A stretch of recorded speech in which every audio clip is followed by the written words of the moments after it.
सीमा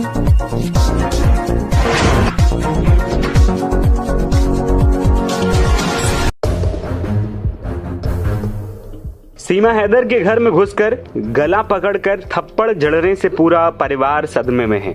वकील साजिश की आशंका जता रहे हैं। ऐसे में शख्स कौन है और सीमा हैदर पर हमला क्यों कर रहा है, इसको लेकर अटकलें लगाई जा रही हैं।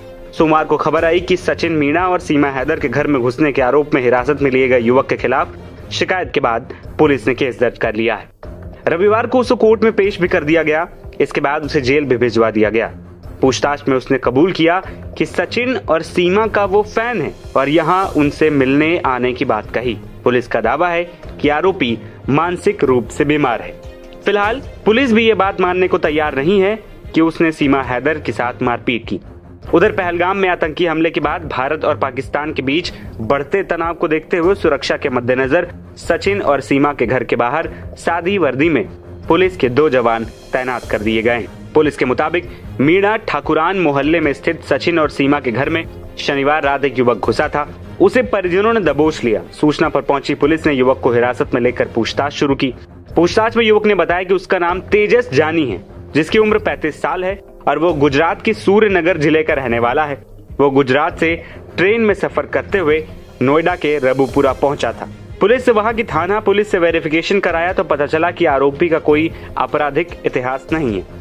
मां की मृत्यु हो चुकी है, पिता मानसिक रूप से कमजोर हैं, उसके परिवार में कोई और नहीं है। सचिन की मां रितु की तहरीर पर पुलिस ने केस दर्ज कर लिया है। दूसरी ओर इस मामले के बाद सीमा के वकील एपी सिंह का इस मामले में बयान आया और एपी सिंह ने सीमा के खिलाफ साजिश रचने के आरोप लगाए थे। कल सीमा सचिन मीणा के घर मोहल्ला ठाकुरान रबुपुरा में जो घटना घटित हुई, हो सकता है उसमें साजिश हो असामाजिक तत्वों की, क्योंकि लगातार जिस तरह से सोशल मीडिया या उसे कहें सोशल भेड़िया बनाया जा रहा है, उस तरह से उसका भी कुछ प्रभाव हो सकता है। लेकिन मंद बुद्धि का होना, व्यक्ति का गुजरात से चलकर दिल्ली होते हुए रबुपुरा के घर गली मोहल्ले में पहुंच के घर तक पहुंचना, ये मंद बुद्धि का तो परिचय तक नहीं है। लेकिन जो भी घटना हुई उसकी उत्तर प्रदेश पुलिस जांच कर रही है, सघनता से जांच कर रही है, गहनता से जांच कर रही है।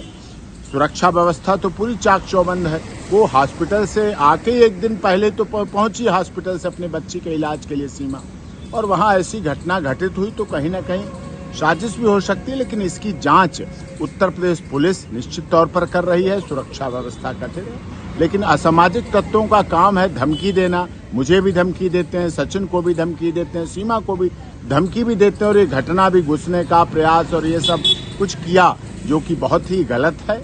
बेटी का, बहन का, किसी की बेटी, किसी की बहन, किसी की बहू, महिला है, अंततः महिला का अपमान नहीं होना चाहिए महिला के साथ। और वो माननीय अदालत के कोर्ट के आदेश पर है, यहाँ आदेश का भी अवहेलना है। ये भी एक कंटेम्प्ट ऑफ कोर्ट की है कि जब आदेश का पालन कर उस समय ऐसे लोग असामाजिक तत्व करके जाएं, तो ऐसे लोगों के खिलाफ निश्चित तौर पर उत्तर प्रदेश पुलिस कार्य कर रही है। देश के महामहिम राष्ट्रपति जी की याचिका पहले से लंबित है। आपको बता दें कि सीमा हैदर बीते कई दिनों से सुर्खियों में है। केंद्र सरकार के आदेश के बाद भारत से पाकिस्तानी नागरिकों को उनके मुल्क भेजा गया है। सीमा भी पाकिस्तान से आई हैं। ऐसे में उनको भी पाकिस्तान भेजे जाने की चर्चाएं थी, लेकिन फिलहाल उनके वापस जाने की खबरों के बीच उनके घर पर अज्ञात शख्स ने हमला बोल दिया। इसमें कहा गया कि शख्स ने सीमा का गला पकड़कर थप्पड़ भी मारे। फिलहाल उस शख्स को जेल भेज दिया गया है।